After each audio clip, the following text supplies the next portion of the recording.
इन्होंने जब मुझे कहा कि आप निकाह करेंगे, तो मैंने इन्हें पूछा, मेरे दिमाग में आया कि मैंने कहा आपकी हज़रत मौलाना साहब से बात हुई थी? बोले जी हुई थी। तो मैं समझ गया, मैंने कहा फिर तो इन्हीं के साथ की निकाह की बात हो रही है। तो इन्होंने मुझे कहा कि आप मेरे यहाँ मेरी अम्मी को मिलने आ सकते हो। उस टाइम पे लॉकडाउन चल रहा था शदीद तरीके से, तो हम लोग थोड़ा बहुत काम कर लेते थे हॉस्पिटल का, उसका, रिफाई का, लेकिन परमिशन के बगैर तो परमिशन निकाल लेते थे। तो मैंने परमिशन निकाली, परमिशन में ताख़िर हुई, लेकिन गाड़ी की परमिशन नहीं निकली, मेरे जाने की परमिशन निकल गई। स्टेज चेंज करने के लिए परमिशन लेनी पड़ती थी। तो अल्हम्दुलिल्लाह वहाँ ताल्लुकात थे और मैंने एक अपना रीज़न भी था, मुझे जाना भी था। 2 महीने हो चुके थे गुजरात में, तो परमिशन मुझे मिल गई, लेकिन कोई गाड़ी की नहीं मिली मुझे। तो अब बम्बई कैसे पहुँचूँ हज़रत? तो मैं साथियों से मशवरा कर रहा हूँ कैसे जाऊँ। तो कोई क्या मशवरा दे रहा है, कोई क्या मशवरा दे रहा है। आखिर ये तय हुआ कि मुझे शाम को हमारे यहाँ से सब्ज़ी का टेम्पो जाता है, उसमें बैठना है मुझे। अंकलेश्वर से 300 किलोमीटर।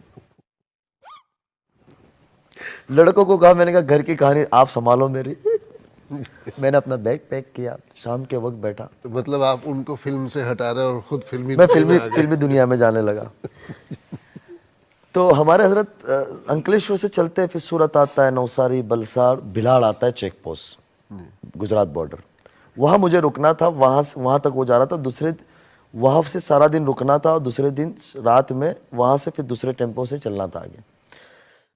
सब्जी का टेम्पो तक ठीक था, पहुँच गया, वहाँ साथियों ने इंतज़ाम किया, हाईवे पे रुका किया। फिर उसके बाद हजरत हुआ ये कि आज सब्जी का टेम्पो नहीं, आज यहाँ से मुर्गी का टेम्पो जा रहा है। और हमारे इंडिया में मुर्गी का टेम्पो आपने देखा ही होगा, वो खुले होते हैं, वो बेचारे इस तरीके से जा रहे होते हैं।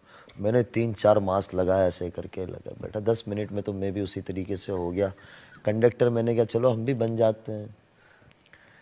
जो साथी ने ये इंतज़ाम किया था वो मुझे पूछे, मौलाना इतना ज़्यादा ज़रूरी क्यों है?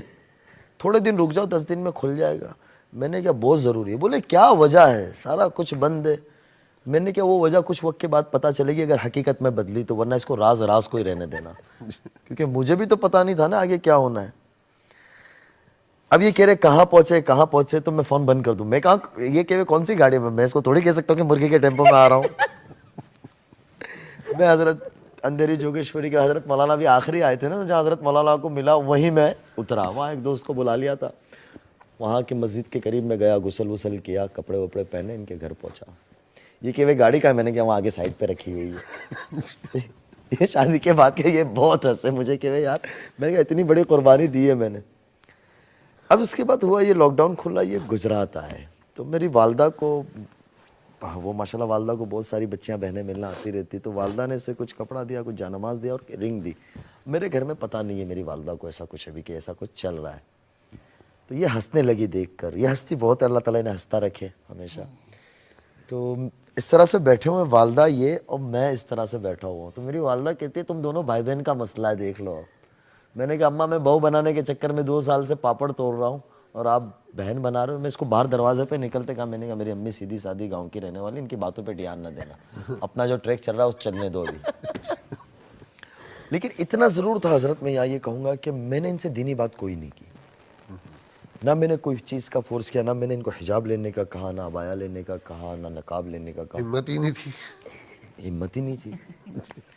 और ये खुद ही लेती चली गई माशाल्लाह।